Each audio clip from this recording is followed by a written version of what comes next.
আল্লাহ রাব্বুল আলামিনের বাণী, ফাইন্না মাআল উসরি ইউসরান, ইন্না মাআল উসরি ইউসরা। আল্লাহ পাক বলেন, জেনে রাখো, দুঃখ এবং কষ্টের সাথে রয়েছে সুযোগ আর সুবিধা, আর অসচ্ছলতার সাথে রয়েছে উদার সচ্ছলতা। জোরে কোন সুবহানাল্লাহ। কাজে ভয় পাওয়ার কারণ নাই, হতাশ হওয়ার কারণ নাই। মন আশায় বুক বেঁধে রাখো। গুনাহ করেছ, হতাশ হয়েও না। যুবকদের গুনাহ করা স্বাভাবিক। ইউনিভার্সিটির ছাত্র, কলেজের ছাত্র, প্রফেসর, শিক্ষক, অফিসার ঘুষ খেয়েছেন, জিনা করা হয়েছে, মদ খাওয়া হয়েছে, মিথ্যা কথা বলা হয়েছে। যাই কিছু করেন না কেন, ভয় পাওয়ার কারণ নাই, নিরাশ হওয়ার কোনো দরকার নাই। আল্লাহ পাক ডেকে বলেছেন, কুল ইয়া ইবাদিয়াল্লাযীনা আসরাফু আলা আনফুসিহিম লা তাকনাতু মির রাহমাতিল্লাহ। আরে আমার আল্লাহর মতো এত ভালো আর কেউ আছে? এত দরদ আর কারো আছে? আমার আল্লাহ বলেন, ও নবী, আপনি শুনায় দেন, হে আল্লাহর বান্দারা, তোমরা যারা নিজেদের উপরে বাড়াবাড়ি করেছো, নিজেদের উপরে জুলুম করেছো, অত্যাচার করেছো, আমি আল্লাহর রহমত থেকে নিরাশ হয়ে যেও না। মানুষ যদি অপরাধ করে, বাপের সাথে অপরাধ করেছে, মায়ের সাথে অপরাধ করেছে, মা বাবা সন্তানের চাইতে এত বড় কল্যাণকামী তো আর কেউ নাই। কিন্তু মা বাবা কোনোদিন বলে না, আয় আমার ছেলে, তোরে মাফ করে দেই, এরকম বলে নাকি? মন চায় ছেলে যদি মাপ চাইতো, খুশি হয়ে মাফ করে দিতাম। কিন্তু কেন যে আসে না, ডাকে না যে আয় মাফ করে দেই। মা বাপ আপনাকে এত ভালোবাসে, সেই মা বাপও আপনাকে বলে না যে আয় মাফ করে দেই। আমার আল্লাহ হচ্ছেন এমন আল্লাহ, আল্লাহ রাব্বুল আলামিন ডাকেন, এ বান্দা, খুন করেছিস ফিরে আয়, জিনা করেছিস ফিরে আয়, হত্যা করেছিস ফিরে আয়, চুরি করেছিস ফিরে আয়, কুফরি করেছিস ফিরে আয়, সুদ খেয়েছিস, ঘুষ খেয়েছিস, মদ খেয়েছিস ফিরে আয়। এসে আমার দরবারে চোখের পানি ফেল, আমার দরবারে কাঁদাকাটি কর। ইন্নাল্লাহা ইয়াগফিরুয যুনুবা জামিআ ইন্নাহু হুয়াল গফুরুর রহিম। আমার দরবারে চোখের পানি ফেলে কান, আমি রব্বুল আলামিন জিন্দেগীর গুনাহ মাফ করে দেব। সুবহানাল্লাহ কোন, সুবহানাল্লাহ কোন। আমার কাছে কান, চোখের পানি ফেল। আল্লাহ রাব্বুল আলামিনের কাছে বান্দার দুইটা ফোঁটা বেশি প্রিয়। একটা হলো জিহাদের ময়দানে যে রক্ত ফোঁটা দেওয়া হয়, এটা আল্লাহর কাছে প্রিয়। আর আল্লাহর ভয়তে গুনার জন্য লজ্জা করে, অনুশোচনা করে বান্দা যখন চোখের পানি ছেড়ে দেয়, আল্লাহর কাছে এটা অত্যন্ত প্রিয়। নবীজি বলেছেন, বান্দা যখন গুনার ভয়তে, আল্লাহর ভয়তে, জাহান্নামের ভয়তে অনুশোচনা করে যখন চোখ দিয়া পানি ছেড়ে দেয়, ওই চোখের পানি নাকের অর্ধেক আসতে না আসতে আল্লাহ রাব্বুল আলামিন বান্দারে মাফ করে দেন। আল্লাহ বরদাস্ত করতে পারেন না যে বান্দা কান্দু। আমার ভাইরা, আল্লাহ রহমত, এই পৃথিবীতে আল্লাহর রহমতকে 100 ভাগ করা হয়েছে। আল্লাহ রহমতের কত ভাগ? এই 100 ভাগের 1 ভাগ সারা পৃথিবীতে ছড়াই দেওয়া হয়েছে। আর 99 ভাগ কার কাছে? আল্লাহর কাছে। একটা ভাগ দুনিয়া ছড়ানো হয়েছে আদম আলাইহিস সালাম থেকে নিয়ে এই পর্যন্ত, এখান থেকে নিয়ে কিয়ামত পর্যন্ত পৃথিবীতে যত মানুষ আসবে, যত প্রাণী আসবে, তাদের মধ্যে প্রাণী জগতেও গাভী তার বাছুরকে ভালোবাসে, ঠিক কিনা? হাতি তার বাচ্চাকে ভালোবাসে, ঠিক কিনা? মুরগি তার বাচ্চাকে ভালোবাসে কিনা? প্রত্যেক মাই তার সন্তানকে ভালোবাসে মানুষের মতো।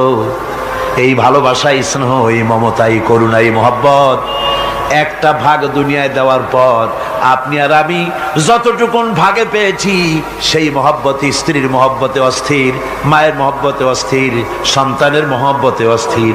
এখন চিন্তা করেন, একটা ভাগ সারা পৃথিবীতে বিতরণ করার পর যেটুক পেয়েছি তাতে যদি এত মহব্বত হয়, তাহলে এর 99 ভাগ মহব্বত যে আল্লাহর কাছে জমা আছে, এই বান্দার জন্য তার কত মহব্বত, এই বান্দার জন্য কত করুণা তার, কত মহব্বত তার, কত দয়া তার। এজন্য আল্লাহ রাব্বুল আলামিন বলেছেন, নাব্বি ইবাদি আন্নি আনাল গফুরুর রহিম। ও আমার নবী, সুসংবাদ দিয়ে দাও, বান্দাদেরকে শোনায় দাও যে আমি আল্লাহ তাআলা ক্ষমাশীল আর দয়াবান।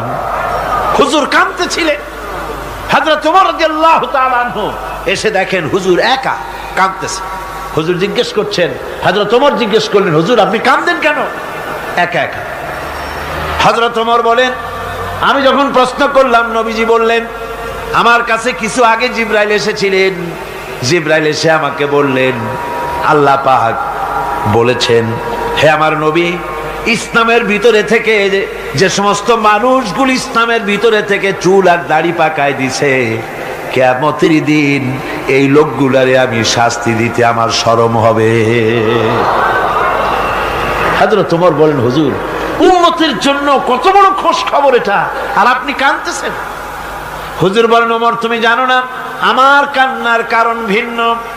আমার কান্নার কারণ হলো যে আল্লাহ রাব্বুল আলামিন কিয়ামতের দিন দাড়ি চুল পাকা বান্দারে শাস্তি দিতে শরম করবেন, সেই দাড়ি চুল পাকা বান্দাগুলি আল্লাহর সাথে নাফরমানি করতে শরম করে না।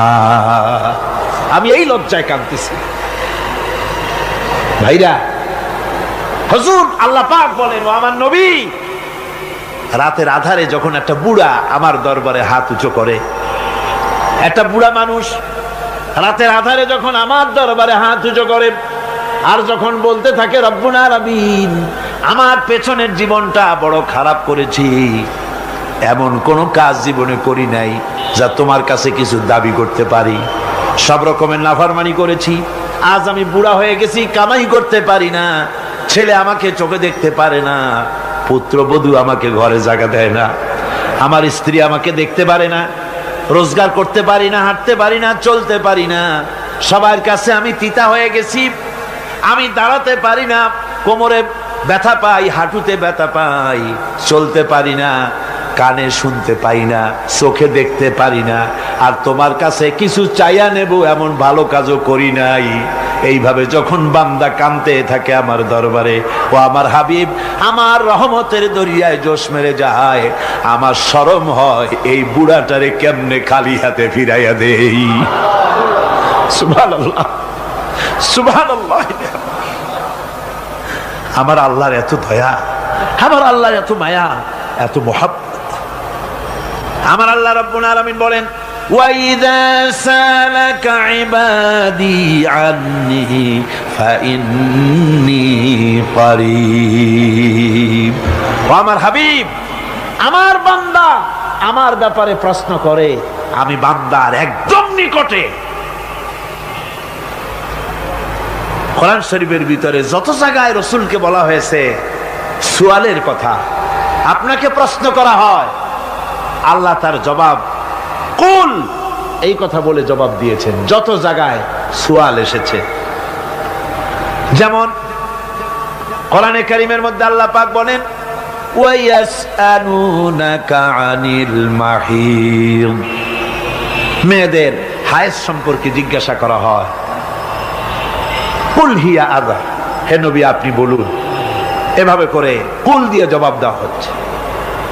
আবার প্রশ্ন করা হচ্ছে, ওয়ায়াসআলুনাকা আনিল আনফাল, এই গনিমতের মাল সম্পর্কে হুজুর আপনাকে, হে নবী আপনাকে প্রশ্ন করা হয়। আল্লাহ কুল দিয়া জবাব দিলেন, আল্লাহ বলেন আপনি বলেন। ওয়ায়াসআলুনাকা আনিল খামরি ওয়াল মাইসির, আল্লাহ পাক বলেন নবী আপনারে প্রশ্ন করা হয়, কুল ফীহিমা ইসমুন কাবীর, আল্লাহ কুল দিয়া বললেন তুমি বলো। আবার বলা হলো ওয়ায়াসআলুনাকা আনিল আহিল্লা কুল হিয়া মাওয়াকিতু লিন্নাস। ও নবী, আপনাকে প্রশ্ন করা হয় চাঁদের ক্রমবর্ধমান এবং ক্রমহ্রাস, এই যে বাড়ে আর কমে, পূর্ণিমা হয় অমাবস্যা হয়, কেন হয়? আপনি বলুন, কুল, আপনি বলেন, এটা আমি অক্ত এবং সময়, বছর আর দিন গণনা করার জন্য পৃথিবীবাসীদের জন্য বিনা পয়সায় একটা ক্যালেন্ডার বানাইয়া আকাশে ঝুলাই রেখেছি। এভাবে যত জায়গায় এসেছে আপনাকে প্রশ্ন করা হয়, তত জায়গায় আল্লাহ জবাব দিয়েছেন কুল, আপনি বলেন। গোটা কোরআন শরীফের ভিতরে এই একটি মাত্র জায়গা যেখানে বলা হয়েছে আপনাকে প্রশ্ন করা হয়। আল্লাহ এখানে বলতে পারতেন কুল, আপনি বলেন, আল্লাহ তোমাদের নিকটবর্তী, এভাবে জবাব হয় নাই। এটা কায়দাটা হলো এই, আল্লাহ বলতেছেন ওয়াইজা সালাকা ইবাদি, ও আমার নবী, প্রশ্ন তো আমার বান্দারা আমার ব্যাপারে করেছে, এবার আপনার জবাবের কোনো দরকার নাই। প্রশ্ন আমার ব্যাপারে, আমি নিজে জবাব দিয়ে দেই, ফা ইন্নী কারীব। ও বান্দা, আমার ব্যাপারে প্রশ্ন করেছিস, জবাব আমি দেই, আমি তোর সবচাইতে বেশি নিকটে। সুবহানাল্লাহ, কত নিকটে? ওয়া নাহনু আকরাবু ইলাইহি মিন হাবলিল ওয়ারিদ। তোর যে রগ, এই শাহরগের চাইতেও আমি তোর বেশি কাছে। সুবহানাল্লাহ। আমারে ডাক, আমারে ডাক, কলিজা দিয়া ডাক, অন্তর দিয়ে ডাক। মনের থেকে মানুষ যদি ডাকে, মুখের ডাক আর মনের ডাক এক জিনিস নয়। দিল সে জুবাত নিকলতি হ্যায়, असर रखती है पर नहीं मगर ताकते परवाज रखती है। দিল থেকে যে কথা বেরোয় তা প্রভাব বিস্তার করে, ডানা নাই কিন্তু ওড়ার ক্ষমতা রাখে। মনের কথাই ভিন্ন। মন থেকে, দিল থেকে, কলিজা থেকে, অন্তরের গভীর কন্দর থেকে মুহাব্বতের সাথে কেউ যদি একবার বলে আল্লাহ, বলেন আল্লাহ, আল্লাহ, আল্লাহ, আল্লাহ রাব্বুল আলামিন বলেন, অন্তরের অন্তঃস্থল থেকে একটি বার যদি বান্দা বলেন আল্লাহ, আল্লাহ বলেন 70 বার সাড়া দিয়া জিজ্ঞেস করি, বান্দা কি চাও, আমি তোমার কাছে আসি। সুবহানাল্লাহ, আমি তোর একদম কাছে, কি চাস বল, বল আমার কাছে। এমন দয়াবান, এমন মেহেরবান, এমন আল্লাহ আমাদের। সে আল্লাহ রাব্বুল আলামিন, তিনি বলছেন وقال ربكم ادعوني استجب لكم। তোমাদের রব বলেছেন আমারে ডাকো, আমি আল্লাহ ডাকের সাড়া দিয়া দেব। সুবহানাল্লাহ। কারে ডাকতে হবে? কারে ডাকতে হবে? এই বিশাল জনসমুদ্র একযোগে চিল্লা এখন কারে ডাকতে হবে? কোন পীর সাহেবকে নয়, আল্লাহর কসম কোন খাজা বাবাকে নয়, ডাকতে হবে কারে? চিল্লা এখন কারে? ওয়াকালা রাব্বুকুম উদউনি, তোমার রব তোমাকে বলতেছে আমারে ডাকো, আস্তাজিব লাকুম, আমারে ডাকবে আমি সাড়া দিয়ে দেব। সুবহানাল্লাহ। আল্লাহকে ডাকেন, কি চাই আপনার বলেন, কি চাই? আল্লাহর কাছে চান, আল্লাহ দিয়ে দিবে। দেওয়ার জায়গা আল্লাহর কাছে চাইবেন, আল্লাহ দিবেন। দেওয়ার জায়গা, চাওয়ার জায়গা হলো সেজদায় পড়ে যাবেন। আমার ভাইয়েরা, জায়গাটা চিনায় দিলাম। মাজারে যাওয়া লাগবে না, কবরে যাওয়া লাগবে না। 2 রাকাত নামাজ পড়ে সেজদায় পড়ে গিয়া যত বিপদ আছে, মুসিবত আছে, সেজদার মধ্যে চোখের পানি ছেড়ে দেন আর কেন্দে কেন্দে জীবনের কথা বলেন। আল্লাহ রাব্বুল আলামিন আপনার আওয়াজ শুনবেন আর দোয়া কবুল করে নিবেন। কাঁদতে হবে আল্লাহর কাছে। কার কাছে? আল্লাহর কাছে। সুম্মা ইস্তাগফিরুল্লাহ, আর এরপরে সে যদি আমি আল্লাহর কাছে ক্ষমা চাই, ইয়াজিদিল্লাহ গফুরার রহিমা, সে আমি আল্লাহকে গফুর এবং রহিম হিসাবে পাবে। সুবহানাল্লাহ। আল্লাহকে গফুর এবং রহিম হিসাবে পাওয়া যাবে। সব আল্লাহকে বলতে হবে, গুনাহ মাফ চাইতে হবে। এই জন্য হুজুর সাল্লাল্লাহু আলাইহি ওয়াসাল্লাম দৈনিক 100 বার তওবা পড়তেন। কোন হাদিসে আছে 70 বার, কোন হাদিসে আছে 100 বার তওবা পড়তেন। নামাজের পরে তো প্রত্যেক নামাজই পড়তেন হুজুর, সালাম ফিরাতেন আর সাথে সাথে বলতেন আল্লাহু আকবার, আস্তাগফিরুল্লাহ, আস্তাগফিরুল্লাহ, আস্তাগফিরুল্লাহ। মনে থাকবে আপনাদের? মনে থাকবে?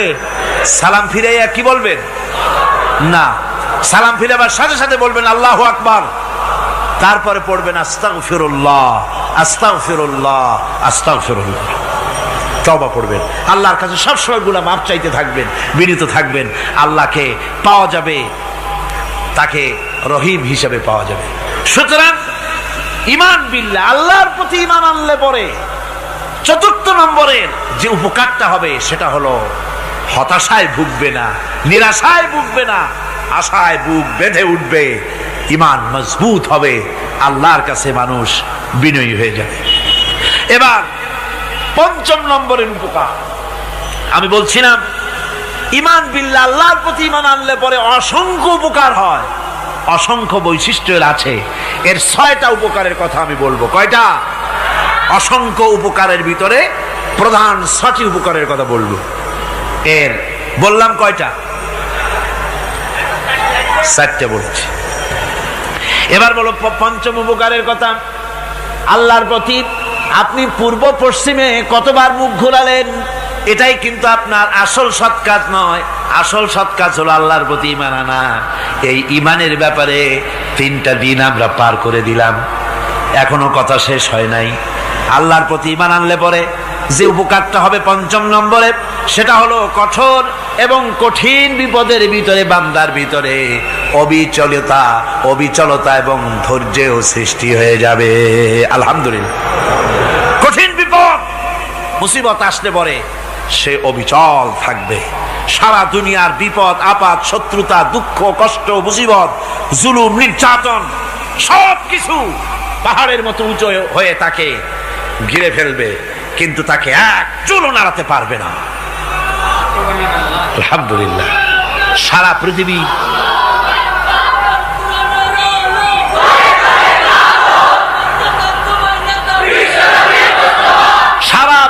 একদিকে আর সে একা একদিকে থাকবে। বিরোধিতা তো হবেই, বিপদ তো আসবেই। কবি বলতেছেন, সাথে জাকা রহা হ্যায় अज़ल से ता इमरोज, सतेजा का रहा है अज़ल से ता इमरोज, चरागे मुस्तफावी से शरारे बुलहबीस। সে আবহমান কাল থেকে শুরু করে মুস্তাফা সাল্লাল্লাহু আলাইহি ওয়াসাল্লামের দীপ শিখার সাথে আবু জাহেল, আবু লাহাবের অগ্নিস্ফুলিঙ্গের টক্কর লেগেই আছে। রাসূলুল্লাহ আল্লাহর দেওয়া এই বিধান, এই দ্বীনের বাতিটা টিম টিম করে জ্বলেছে। আর গোরকি, টর্নেডো, হাজার হাজার মাইল বেগে হেরিকেন এসেছে, গোরকি এসেছে, টর্নেডো এসেছে, টাইফুন এসেছে, কিন্তু এই আলো নিবাইতে পারে নাই। সুবহানাল্লাহ। এই আলো নিবাতে পারে নাই। এই শত্রুতা চিরকালের, নিবাতে পারবে না। কারণ হচ্ছে আল্লাহ রাব্বুল আলামিন বলেছেন, ইউরিদুনা লিইউতফিউ নূরাল্লাহি বিআফওয়াহিহিম ওয়াল্লাহু মুতিম্মু নূরিহি ওয়ালাউ কারিহাল কাফিরুন। ওরা চায় মুখের ফু দিয়ে আমার আলোকে নিভিয়ে দেবে, কিন্তু আমি আমার আলোকে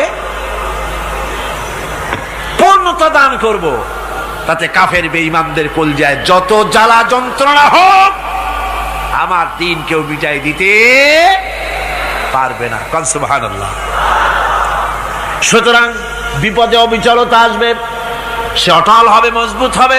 কোরআনে কারীম বলতেছে, ওয়া কাযালিকা জাআলনা লিকুল্লি নাবিয়্যিন আদুওয়াম মিনাল মুজরিমিন। এই পৃথিবীতে এমনি করে আমি সকল নবীদের শত্রু বানিয়েছি, সব পাপিষ্ঠ অপরাধীদেরকে। নবীদের সাথে বিরোধিতা করেছে কারা?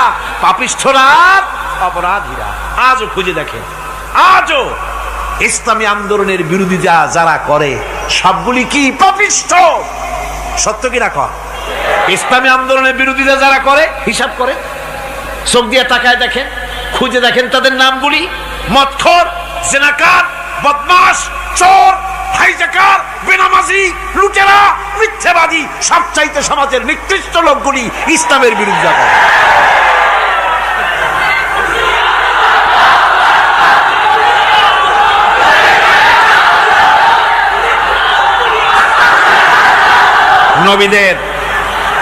নবীদের শত্রু আল্লাহ বলেন সব যুগে নবীদের সাথে শত্রুতা করেছে পাপিষ্ঠরা। আল্লাহর কথা, কার কথা? সকল যুগে নবীদের সাথে শত্রুতা করেছে পাপিষ্ঠরা, নিকৃষ্ট ধরনের অপরাধীরা।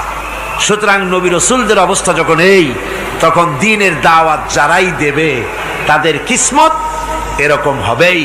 এই বাধার মোকাবেলা তাদেরও করতে হবে। এই যে বাধাটা আসে, এই যে মারে, অপরাধ কি? এই যে তারা চোর বা ডাকাত যাদের মারা হয়। আল্লাহ রাব্বুল আলামিন বলেন অপরাধ হলো ওয়ামা নাকামু মিনহুম ইল্লা আইয়ুমিনু বিল্লাহিল আজিজিল হামিদ। অপরাধ হচ্ছে ইমানদার লোকদের উপরে নির্যাতন চালিয়েছে, অন্য কোনো কারণে নয়। কারণ একটাই, তারা আল্লাহর জমিনে আল্লাহর দ্বীন প্রতিষ্ঠা করতে চেয়েছে, আর কোনো অপরাধ না। জমিন আল্লাহর, জমিন কার? এই বিশাল জনসমুদ্র গর্জে উঠুন একযোগে, বলুন জমিন কার? আইন চলবে কার? এখানেই সংঘর্ষ বেঁধেছে আবহমান কাল ধরে।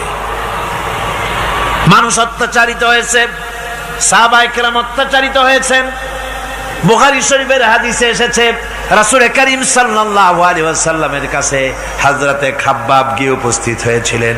হযরতে খাব্বাব বলেন, হাদিসটা এভাবে লেখা হয়েছে বুখারীতে, ওয়ান খাব্বাব বিন আরিদ রাদিয়াল্লাহু তাআলা আনহু قال شكونا إلى رسول الله صلى الله عليه وسلم وهو متوسد بردة له في ظل الكعبة।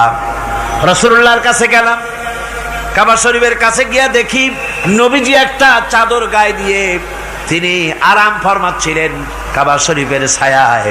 সেখানে গিয়ে বললাম, আলা তাস্তানসিরু লানা আলা তাদউ লানা ইয়া রাসূলুল্লাহ, হে আল্লাহর রাসূল, আপনি কি আমাদের জন্য আল্লাহর কাছে দোয়া চাইবেন না? আপনি কি আল্লাহর কাছে আমাদের জন্য সাহায্য চাইবেন না? আমাদের লোকগুলিকে, মুসলমানগুলিকে মারতে মারতে তো শেষ করে ফেলে দিল। তারা আমাদের সুমাইয়াকে মারলো, আমাদের খাব্বাবকে উটের সাথে পায়ের দড়ি লাগায় টানলো, আমাদের খোবায়েবকে তারা আগুনের উপরে চিৎ করে শোয়ায় রাখলো, না খায় রাখতেছে, মারতেছে। কষ্টে তো শেষ হয়ে গেলাম, হুজুর আপনি কি আমাদের জন্য দোয়া করবেন না? হাদিস শরীফে এসেছে নবীজি উঠে বসলেন সোজা হয়ে। নবীজি বলেন, ও আমার সাহাবী, ও খাব্বাব শোনো, তোমাদের আগে এই পৃথিবীতে যারা দ্বীনের দাওয়াত দিতে এসেছিলেন তাদেরকে সমকালীন রাষ্ট্রশক্তি, সমাজ শক্তি তাদেরকে ধরত। ফায়ু খাজুর রাজুলো, তাদেরকে তারা ধরত। ফায়ুহফারু লাহু ফিল আরদ, আর তার জন্য জমিনের ভিতরে কবর বানাইতো। ওই কবর ফায়ু জালু ফিহা, ওই কবরের ভিতরে তাকে কোমর পর্যন্ত গেড়ে দিত। সুম্মা ইউতা বিল মানসার, এরপরে করাত আনতো। ফায়ুদাউ আলা রাসিহি, এরপরে ওই করাত তার মাথার উপরে রাখতো। ফায়ুজালু নিসফাইন, এরপরে করাত দিয়া চিরে জীবিত মানুষটারে দ্বিখণ্ডিত করে ফেলে দিত।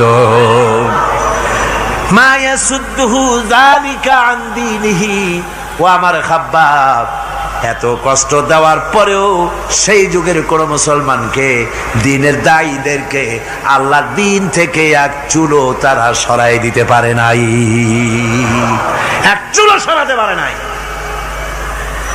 ওয়াল্লাহি, ও খাব্বাব, আমি আমার আল্লাহর নামে কসম করে বলছি, লা ইউতাম্মান্নাল্লাহু হাযাল আমরা হাত্তা ইয়াসিরা আর-রাকিবু মিন সানা ইলা হাযরামাউত।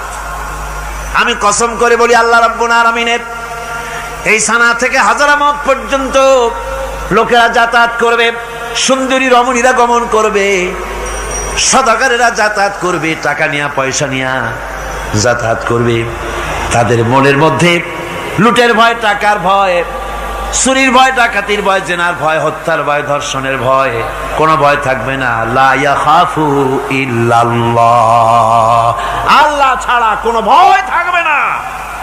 এমন একটা সমাজ, এমন একটা সময় আসবে। ওয়ালাকিন্নাকুম তাস্তাজিলুন, অথচ খুব তাড়াহুড়ো তোমরা করতেছো। তাড়াহুড়ো করো না, সময় আসবে ইনশাআল্লাহ। আমার ভাইয়েরা, আমার বন্ধুগণ, কঠিন বিপদে অবিচলতা এবং ধৈর্যের দৃষ্টান্ত রেখে গেছেন আম্বিয়া আলাইহিমুস সালাম। সুবহানাল্লাহ। কঠিন বিপদে অবিচলতা, দৃঢ়তা, ধৈর্য কারে বলে, তার দৃষ্টান্ত কারা রেখেছেন? আম্বিয়া আলাইহিমুস সালাম। ওনারাই আমাদের আদর্শ, নবীরাই আদর্শ। সাহাবায়ে কেরাম রিদওয়ানুল্লাহ তাআলা আলাইহিম আজমাইন আমাদের আদর্শ। ভাইরা আমার, মুসা আলাইহিস সালামকে ফেরাউন যখন ঘিরে ফেলে দিল, কোরআনের সব কথা গল্প গুজবার ইতিহাসের জন্য লেখা হয় নাই। কোরআনের মধ্যে যা লেখা হয়েছে সব বান্দাদের উপদেশের জন্য, যাতে করে লোকেরা চিরটা কাল এর থেকে উপদেশ নিয়ে নিজেদের তৈরি করতে পারে। জোরে বলেন সুবহানাল্লাহ। মুসা আলাইহিস সালামের কথা আল্লাহ বলেন, ফেরাউন তাকে ঘিরে ফেলে দিল, পালাবার রাস্তা নাই। ফালাম্মা تراءى الجمعان قال أصحاب موسى إنا لمدركون। মুসা আলাইহিস সালামের উম্মতেরা বললেন, হে মুসা, পাকড়াও হয়ে গেছি, পালাবার রাস্তা নাই। তিন দিক থেকে আমাদেরকে ঘেরাও করেছে ফেরাউনের শক্তি। সামনে কি? দরিয়া, আর তিন দিকে কি? ঘেরাও আন্দোলন। পালাবার পথ নেই, পালাবার পথ নাই। সারাশি আক্রমণ, ঘেরাও আন্দোলন। এই যে ঘেরাও টেরাও তো আজকে নতুন নাই, ঘেরাও আসছে অনেক আগের থেকে। আসলে কথা বুঝতে পেরেছে? মাইক না থাকলে আমি কি করবো কোন? আজকে এরকম হচ্ছে কেন? আগামীকাল ঠিক হবে ইনশাআল্লাহ, রাগ করেন না। গান হচ্ছে, বসেন বসেন। শয়তান ঢুকছে মাইকের মধ্যে। অনেক সময় হয় কি, মাইকের হাই পাওয়ারের যে মেশিন আছে, এর ভিতরে ইথার থেকে রেডিওর ওই গানগুলি ওর মধ্যে ঢুকে পড়ে। কথা বুঝতে পেরেছে? এই জন্য শয়তান তো আর বসে থাকে না, ওরও তো কিছু করার আছে। ধৈর্য ধরেন, ধৈর্য ধরেন। কালকে অপারেটরদেরকে মাওলানা শামসুদ্দিন সাহেবের কাছে অনুরোধ করব, অপারেটর একটু ভালো করে হেদায়েত করে দেবেন মাইকে। আজকে আমার নিজেরও কষ্ট হচ্ছে, আমিও বুঝতে পারছি না যে আমার কথাগুলি কি আওয়াজে বেরোচ্ছে, যার জন্য আমাকে বেশি চিল্লাইতে হচ্ছে। বক্তাকে কি লাউডে তার কথা বেরোচ্ছে তা তার কানে আসতে হয়, তাহলে বোঝা যায় যে আমার কথাগুলি কিভাবে বেরোচ্ছে। এটা এই অবস্থায় সিচুয়েশন আজকে নাই, এবং লোকেরাও মাইকের ব্যাপারে আজকে অভিযোগ করেছে, যা বিগত 16 বছরে করে নাই। সেটের ব্যাপারে কোথাও কোনো অসুবিধা হয়েছে? মাইকটা ভালো, এবং মাইক যারা দেন প্রতি বছর খেদমত করে, আল্লাহ তাদের প্রতি রহম করুন। সবাই বলেন আমিন। এদেরকে রাগ করে পথে পাই আবার মারধর করেন না। সিলেটের যে তাফসির মাহফিল হয়, বিগত 19 বছর তাফসির করেছি একটানা, এবার 20 বছর পুরো হবে ইনশাআল্লাহ। সিলেটে একটানা 20 বছর তাফসির করতেছি সেখানে। তো মাইক, যে একটা লোক বিনা পয়সায় মাইক দেয়, মাইকের ভাড়া সে নেয় না। তাফসিরের মাহফিলের মাইকের ভাড়া নেয় না। যে বছর এরশাদ সরকার আমাকে প্লেন থেকে নামতে দিল না, আপনাদের মনে আছে? সিলেট থেকে ফিরাই দিল। এই খবরটা মাইকম্যান যখন শুনেছে যে আমাকে নামতে দেয় নাই, ফিরাই দেওয়া হয়েছে, সাথে সাথে স্ট্রোক করেছে, হার্ট ফেল করে দুনিয়া থেকে বিদায় হয়ে গিয়েছে। সিলেটে তাফসির হতে পারবে না, এই কথা সে বরদাস্ত করতে পারে না। আমি কেঁদেছি আর দোয়া করেছি, আল্লাহ, কোরআনের মহব্বতে লোকটার এই অবস্থা হলো, তোমার জান্নাত তুমি দয়া করে তাকে দান করে দিও। কাজে কোনো ব্যবসায়ী চায় না যে তার ব্যবসাটা খারাপ হোক, লোকেরা মন্দ বলুক। এ মাইকের ব্যাপারে আপনারা আজকে রাগারাগ করেন না, যা হয়েছে কালকে ভালো হবে ইনশাআল্লাহ। সবাই বলেন ইনশাআল্লাহ। এখন চলেন আমরা ফেরাউনের অবস্থা দেখি গিয়া কি করতেছে ফেরাউন। মুসা আলাইহিস সালামকে ঘেরাও করে ফেলেছে, পালাবার উপায় নাই। একদিকে দরিয়া, তিন দিকে ফেরাউনের শক্তি। এই যে ঘেরাও টেরাও, মানে নতুন তো না, ধর্মঘট নতুন না, পুরানা জিনিস। এই পৃথিবীতে সর্বপ্রথম ধর্মঘট কিসের উপরে হয়েছে জানেন? এই পৃথিবীর প্রথম ধর্মঘট হয়েছে পেঁয়াজ, রসুন আর ডাইলের উপরে, মুসা আলাইহিস সালামের জামানায়।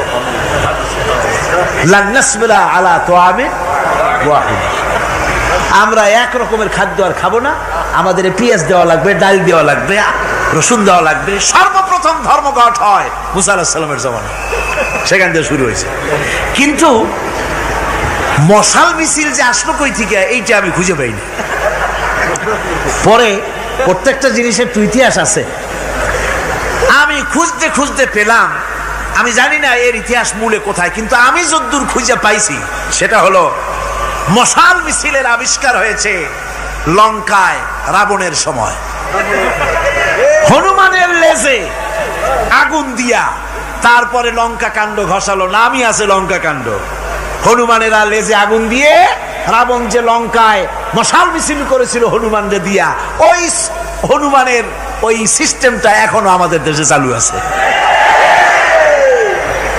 এইটা আসলে কোন ভদ্র লোকের এই মিছিল হওয়া উচিত না। আগুন নিয়ে কিসের মিছিল? আগুন হলো জাহান্নামের প্রতীক। আগুন কিসের প্রতীক?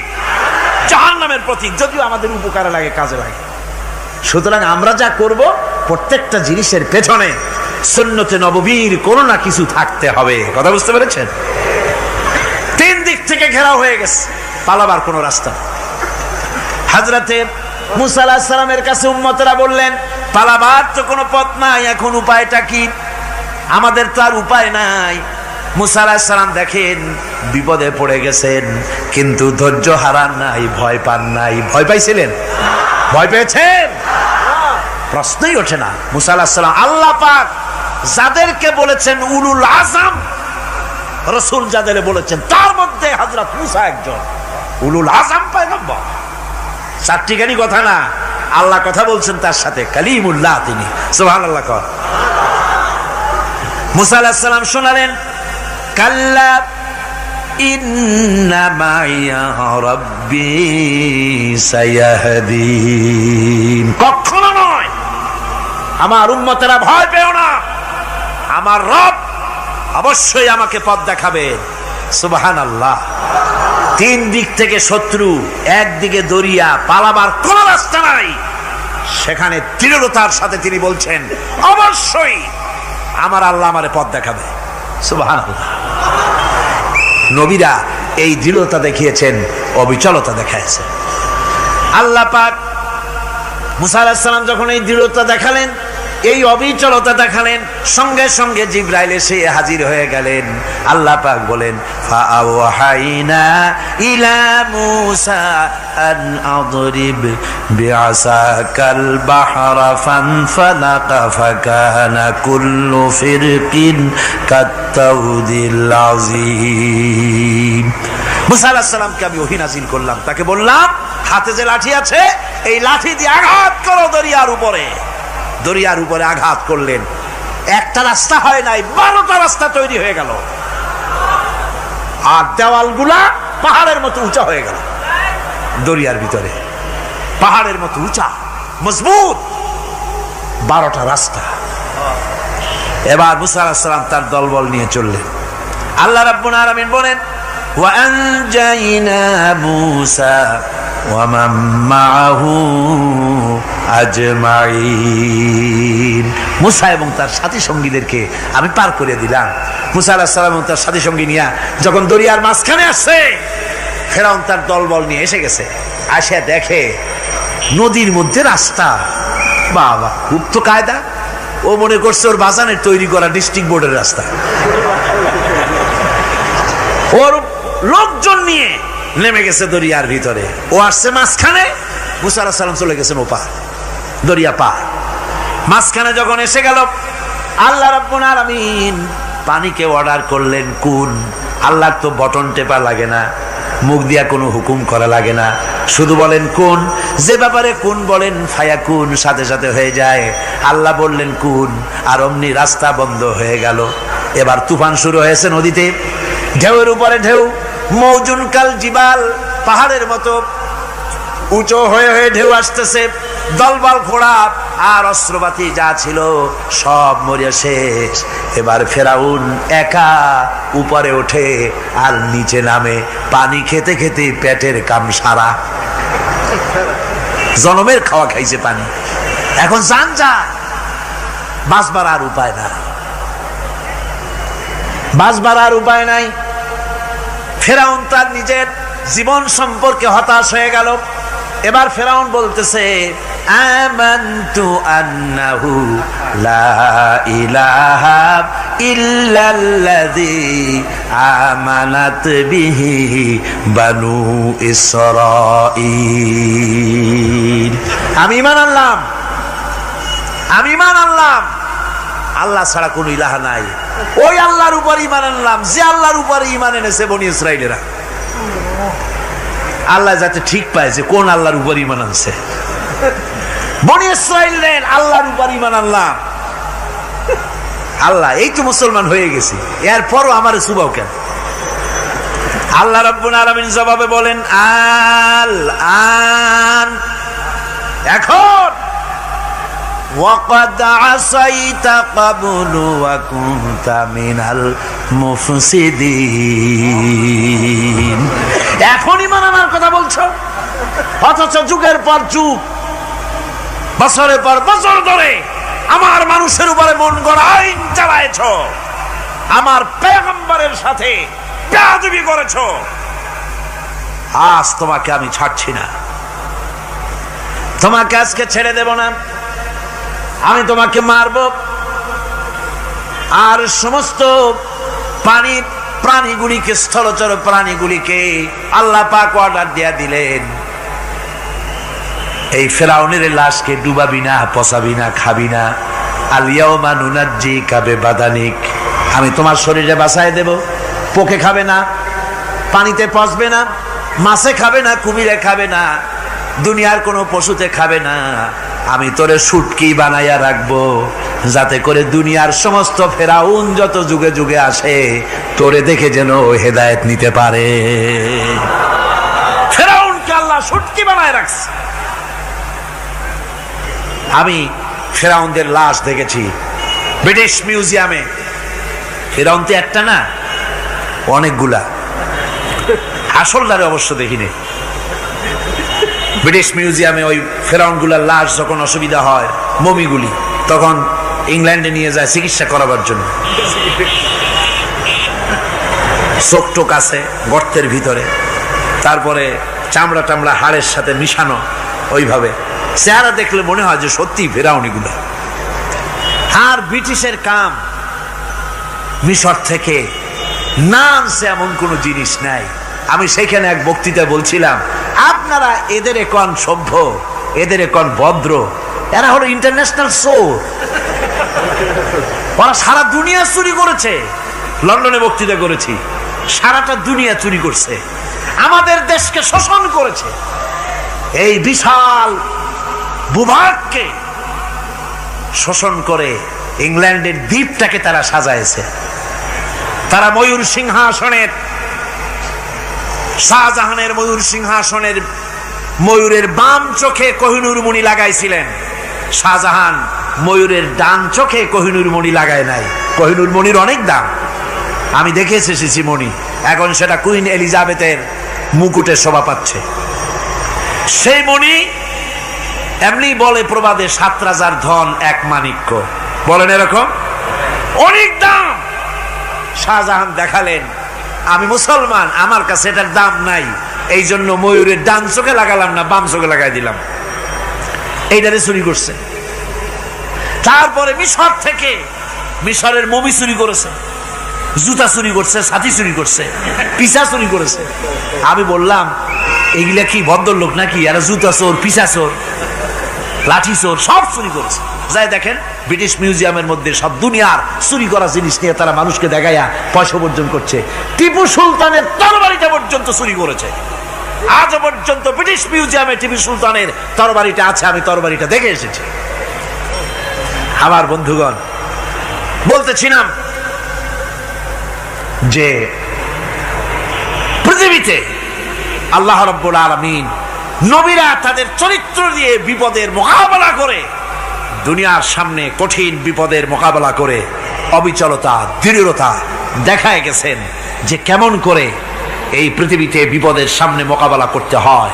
ধৈর্য ধরতে হবে, বিপদ আসবে পাহাড় সমান হয়ে, আপনাকে ধৈর্য ধারণ করতে হবে সেভাবে বুক বেঁধে। যেহেতু এটা যদি বিশ্বাস হয় যে আমার কিসমতে যা আছে তার থেকে বেশি কিছু হবে না, তাহলেই আপনার ধৈর্য আসবে, ভয় পাবেন না। কথা ঠিক কিনা কন? এবারে হযরত হুদ আলাইহিস সালাম সম্পর্কে আল্লাহ রাব্বুল আলামিন বলেন, হযরতে হুদকে যখন ষড়যন্ত্র হলো কাফির বেঈমানেরা তাকে মেরে ফেলার জন্য, যখন সরকারি ষড়যন্ত্রে লিপ্ত হয়ে গেল, হযরতে হুদ সমাজের এই চ্যালেঞ্জের মোকাবেলা করলেন।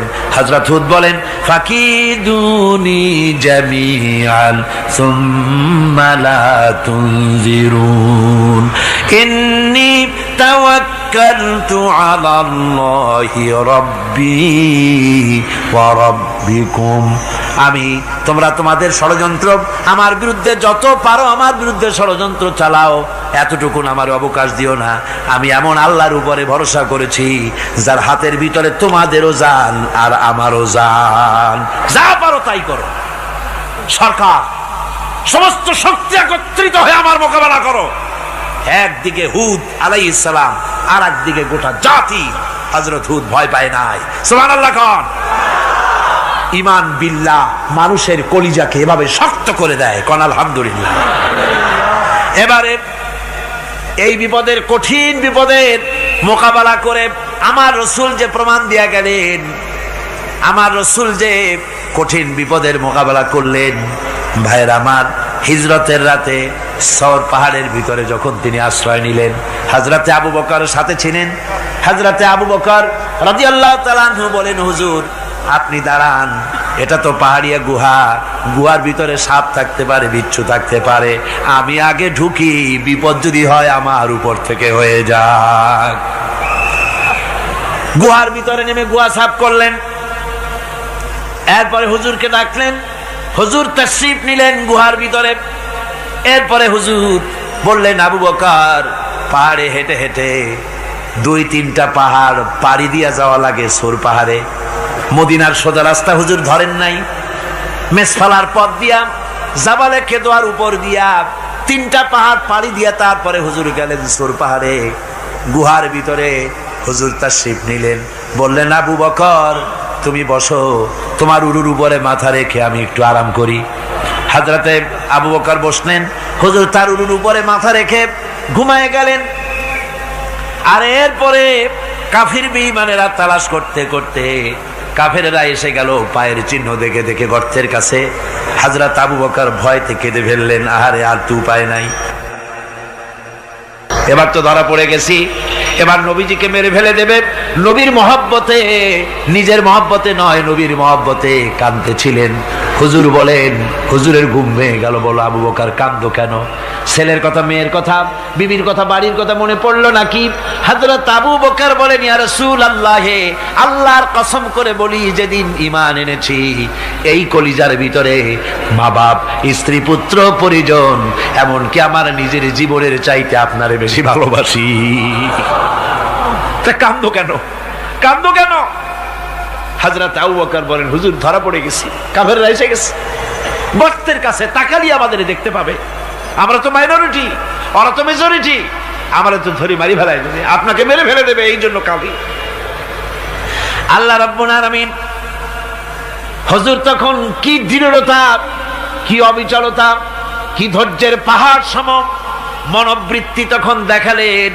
আল্লাহ কোরআন শরীফে চিরকাল যাতে মানুষেরা হেদায়েত নিতে পারে সেজন্য হুজুরের কথা উঠায় দিলেন কোরআনে। আল্লাহ পাক বলেন, ইযহুমা ফিল গার ইয ইয়াকুলু লিসাহিবিহি লা তাহজান ইন্নাল্লাহা মা'ানা। ও বন্ধু, ভয় পেও না, আল্লাহ আমাদের সাথে আছেন। সুবহানাল্লাহ। আল্লাহ আমাদের সাথে আছেন। আমরা মাইনরিটি নই, আমরাই মেজরিটি। আল্লাহ আছে আমার সাথে, ভয় পাওয়ার কোনো কারণ নাই। সুবহানাল্লাহ। আল্লাহ পাক বলেন, فأنزل الله سكينته عليه وأيده بجنود لم تروها। আমি এদের অন্তরের ভিতরে আমি শান্তি নাজিল করে দিলাম, প্রশান্তি দিয়া দিলাম, আর আমি সাহায্য করলাম, আর এমন সব সৈন্য পাঠায় দিলাম যে সৈন্যগুলি তোমরা দেখতে পাও নাই। সুবহানাল্লাহ ওয়া বিহামদিহি।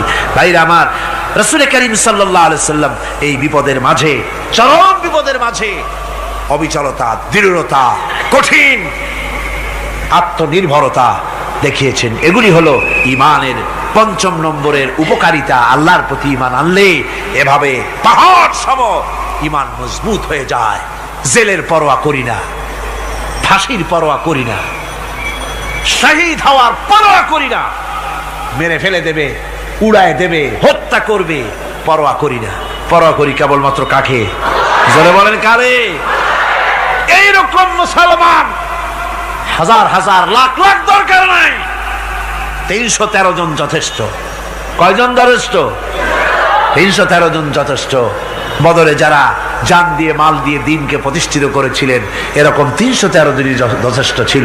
এই দৃঢ়তা, এই অবিচলতা, এই ঈমান, এই ধৈর্য শিক্ষা দেয়, এই উপকার করে ঈমান বিল্লাহ। আল্লাহর প্রতি ঈমান আনলে এভাবে পাহাড়ের মতো শক্ত হয়ে যায় কলিজা। কোন আলহামদুলিল্লাহ। আমার বন্ধুগণ, এবার আমি বলবো সর্বশেষ উপকারের কথাটা বলি, মোনাজাত ছেড়ে দেব। কয়টার কথা বলছিলাম? উপকার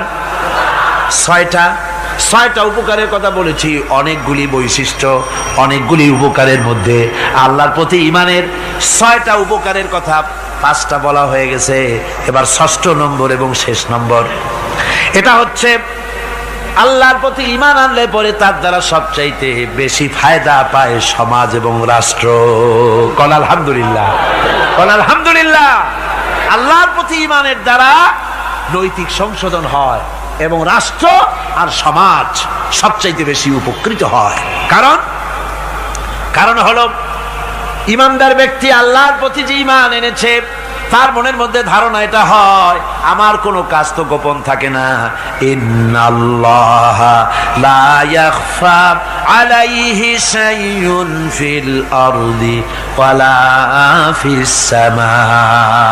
আল্লাহর কাছে গোপন বলতে কিছু নাই, আকাশেও নাই, জমিনেও নাই, কোনো কিছু গোপন নাই। সুতরাং আমি যা করি সব আল্লাহ দেখেন এবং শোনেন। এমনকি মানুষ যে কল্পনা করে, সে কল্পনাও আল্লাহ টের পায় না, নাকি? টের পায় কিনা? ওয়াইন তুবদু মিন আনফুসিকুম আও তুখফুহু ইউহাসিবুকুম বিহিল্লাহ। মনের ভিতরে যে কল্পনা করো, আল্লাহ পাক বলেন এই কল্পনারও হিসাব আমি রব্বুল আলামিন তোমার কাছ থেকে নেব। ফায়ুআযযিবু মান ইয়াশাউ, যারে খুশি শাস্তি দেব, আর যারে খুশি আমি মাফ করে দেব। জোরে বলেন সুবহানাল্লাহ। ফায়াগফিরু লিমান ইয়াশা ওয়া ইউআযযিবু মান ইয়াশা, যারে খুশি মাফ করব, যারে খুশি শাস্তি দেব, কল্পনারও হিসাব নেব। এই কথা মুমিনের যদি জানা থাকে, তাহলে আর তার কোনো চিন্তা থাকে না, তার নৈতিক চরিত্র ভালো হয়ে যায়। কোন সুবহানাল্লাহ। আমার বন্ধুগণ, ঈমানদার লোক, আল্লাহর প্রতি ঈমান আসলে পরে সমাজ উপকৃত হয়, রাষ্ট্র উপকৃত হয়ে যায়। যেহেতু বান্দা জানে আমি দায়িত্বহীন কোনো কথা বলতে পারবো না, দায়িত্বহীন কোনো কাজ করতে পারবো না। আল্লাহ পাক বলেছেন, মা ইয়ালফিযু মিন কাউলিন ইল্লা লাদাইহি রাকীবুন আতীদ। বান্দা এমন কোনো কথা বলে না যে কথা আমার ফেরেশতারা রেকর্ড করে না রাখে। কাজী মুমিন ব্যক্তি আল্লাহর ভয়তে দায়িত্বহীন কথা বলবে না। নির্বাচন আসতে পরে রাস্তা সোনা দিয়ে বান্ধায় দেব, এই করব সেই করব, না খাইয়া কেউ মরবেন না। আসে না নির্বাচনের সময় সারাগালি বদনারা মঞ্চে দাঁড়িয়ে কত বড় বক্তৃতা করে, ভাইয়ের আমার, বোনের আমার, এবার আমার বোতল মার্কা বাক্স, আপনারা আমাকে ভোট দিয়ে দেশ এবং জাতির আরেকবার 12:30 বাজাইবার সুযোগ দিন। এবার ক্ষমতায় গেলে কেউ না খাইয়া মরবেন না, কিন্তু কি খাইয়া মরবে তাও বলেন। এর মারফতি অর্থ হচ্ছে এই, ওরা যদি ক্ষমতায় যেতে পারে তাহলে বিষ খাইয়া হোক, গুলি খাইয়া হোক, কিছু না কিছু খেয়ে মরতে হবে। একেবারে খালি পেটে মরলে গ্যাস্ট্রিক হওয়ার সম্ভাবনা আছে। ঈমান বিল্লাহ যদি না থাকে, আল্লাহর ভয় যদি না থাকে, তাহলে দায়িত্বহীন কথা বলে। আর আল্লাহর ভয় যদি থাকে, তাহলে নৈতিকতার সংশোধন হয়ে যায়, দায়িত্বপূর্ণ কথা বলে, মানুষকে ফাঁকি দেয় না। আমার বন্ধুগণ, আল্লাহ রাব্বুল আলামিন তার বান্দা যারা আল্লাহকে ভয় করে, সে ভয় করা বান্দাগুলির মনের মধ্যে এই চিন্তা এসে যায়, আমি যেখানে থাকি না কেন আল্লাহ আমাকে দেখতেছেন, শুনতেছেন। রাতে হোক দিনে হোক, যেখানে আছি আল্লাহ আমারে দেখতেছেন। আল্লাহ পাক বলতেছেন, ওয়া হুয়া মাআহুম ইজ ইউবাইতুনা মা লা ইয়ারদা মিনাল কওলি ওয়া কানা আল্লাহু বিমা ইয়ামালুনা মুহীতা। আল্লাহ পাক বলেন, আমি তো আমার বান্দার নিকটে তখনও থাকি যখন সে গোপনে গোপনে রাতের বেলায় আমার মর্জির খেলাফ পরামর্শ করে। আমার মর্জির খেলাফ পরামর্শ করতেছে রাত্রে, আমি তো তখনও কাছে থাকি, ওটা আমি শুনি। ঈমান যদি আসে, তাহলে এই সব কাজ থেকে সে বিরত থাকে। সে যদি কম হয় সেখানেও আল্লাহ, বেশিও যদি হয় সেখানেও আল্লাহ। এমন কোন জায়গা আছে নাকি চিটাগংয়ে যেখানে আপনি একটা আকাম করবেন আর আল্লাহ টের পাবে না? কোন আছে নাকি? আচ্ছা, চট্টগ্রামে না থাকুক, বাংলাদেশের কোন জায়গা আছে নাকি? পার্বত্য চট্টগ্রামে যত পাহাড় আছে, উঁচু নিচে জায়গা আছে, ওই জায়গায় বোধহয় আছে নাকি? সারা পৃথিবীতে আছে কোথাও? আল্লাহকে ফাঁকি দেওয়ার জায়গা কোথাও? সব স্পষ্ট। আল্লাহ কি ঘুমায় নাকি? ঘুমায়? তার কাছে দিনও যায়, রাতও তাই। সমানে তিনি দেখতে পান, শুনতে পান, সবকিছু দেখতে পান, সবকিছু শুনতে পান। তাকে ফাঁকি দেওয়ার কোনো উপায় না। এই জন্য ৬ষ্ঠ নম্বরের উপকার যেটা হয়, সেটা হলো সমাজ উপকৃত হয় ওই মানুষ দিয়ে যার মধ্যে ঈমান আছে। হযরত ওমর রাদিয়াল্লাহু তাআলা আনহু রাতের আধারে, শেষ রাত্রে ঘুরতেছিলেন, দেখেন এক বাড়িতে কথা হচ্ছে, কথাবার্তার আওয়াজ পাওয়া যায়। মনে করলেন কোন অসুখ বিসুখ নাকি।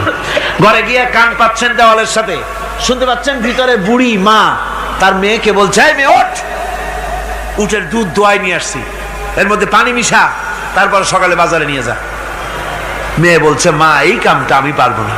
কেন পারবি না?